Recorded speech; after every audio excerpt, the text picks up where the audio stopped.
So the deadlift gets bastardized in the fitness world as the movement that you should never do as an athlete. But today we're going to be walking through the 3 key technique tips that you need to know to perform deadlift safely so you can actually become a real good athlete and express that force that you need on the pitch. So the first thing in this, again, hips.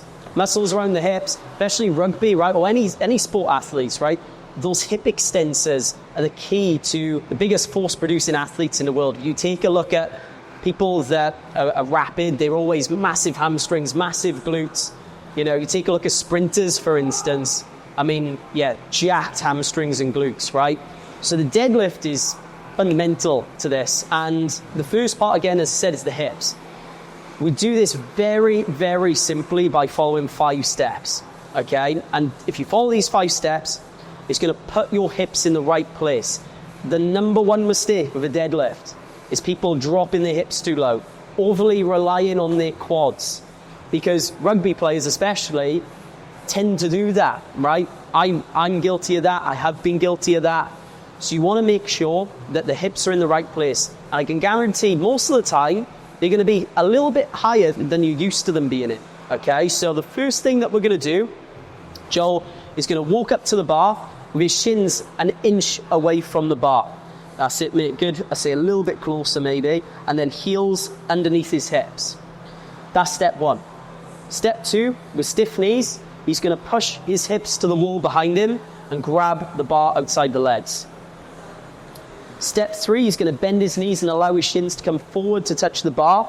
And as soon as they touch the bar, he freezes his hips in position, and that sets them in the right place, and they do not move throughout the entire set. Step 4, without moving the bar, do not move the bar. He's going to squeeze his chest up, drop his stomach between his thighs, and that's going to set the back in extension.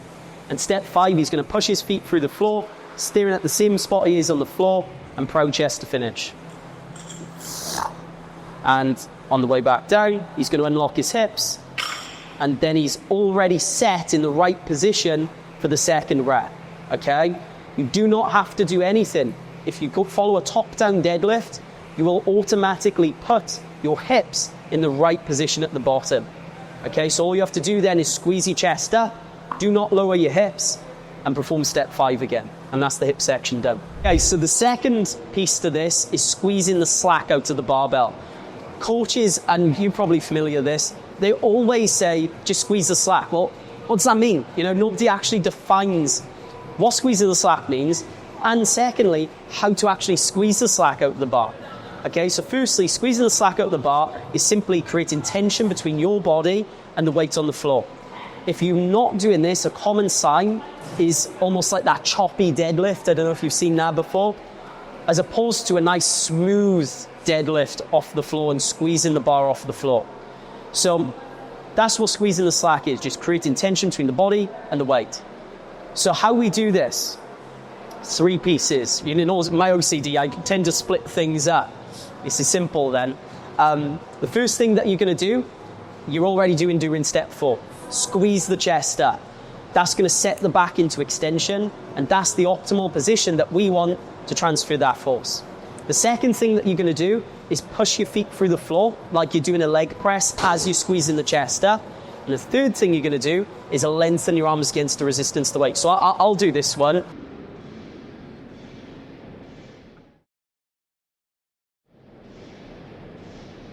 Okay, so what you would have seen then, I'm doing all of those 3 things at the same time. And if you do all of those 3 things at the same time, you will feel tension in your body and between the weight.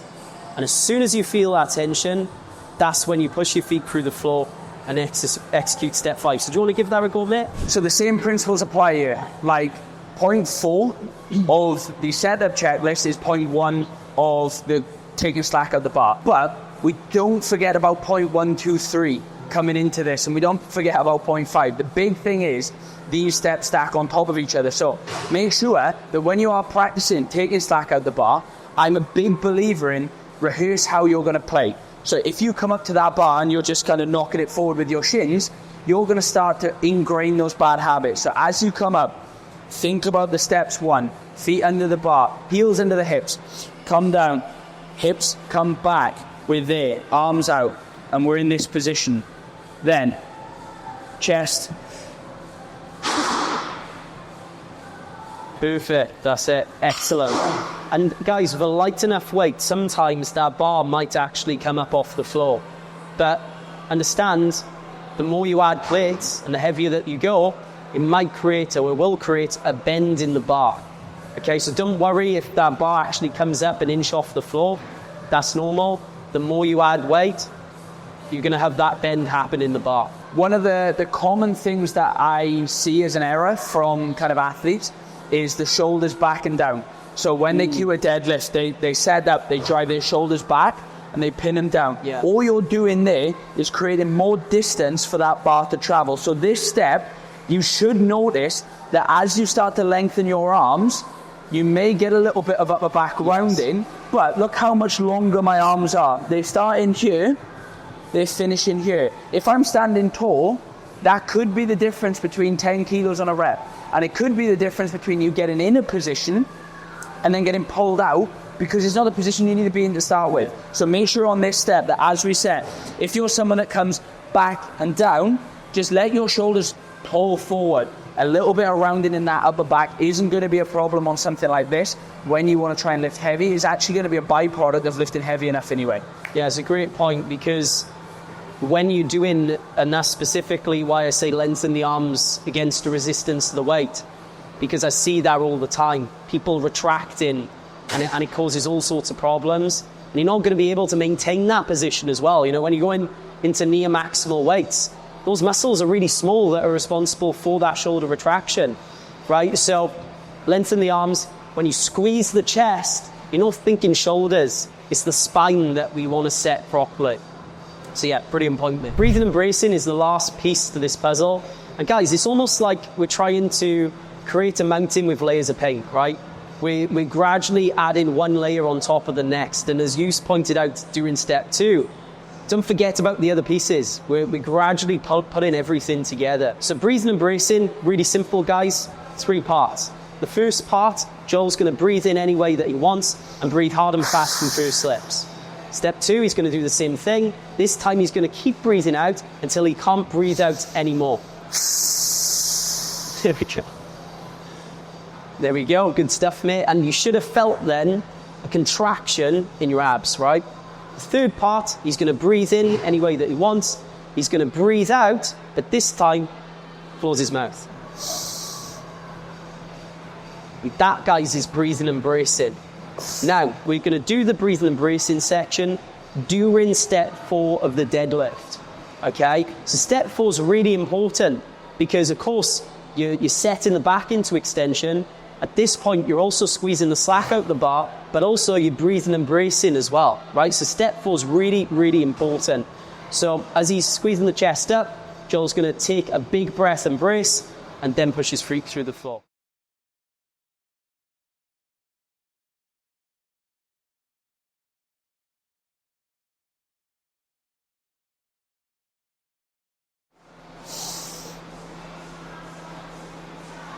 Excellent, perfect.